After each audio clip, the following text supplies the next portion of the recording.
السلام علیکم ناظرین، امید کرتا ہوں آپ لوگ ٹھیک ہوں گے۔ وفاقی کابینہ کے ارکان ہیں جو انہوں نے غیر ملکی شہریوں کو پاکستان میں جائیداد خریدنے کی سفارش کر دی۔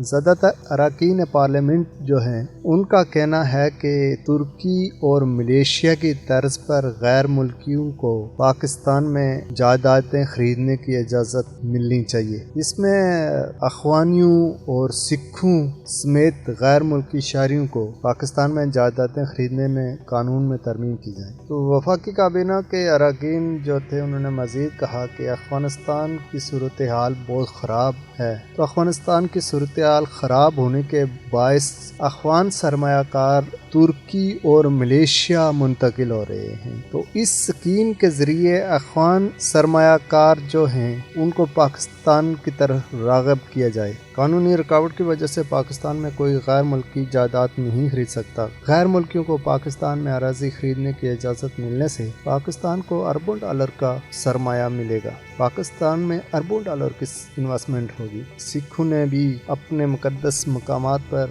حاضری کے لیے پاکستان میں جائیداد خریدنے کے لیے بڑی خواہش کا اظہار کیا ہے۔ وفاقی حکومت نے پارک انکلیو میں اوورسیز انکلیو شروع کرنے کی منظوری دے دی، جس سے $2 ارب مزید ملے گا۔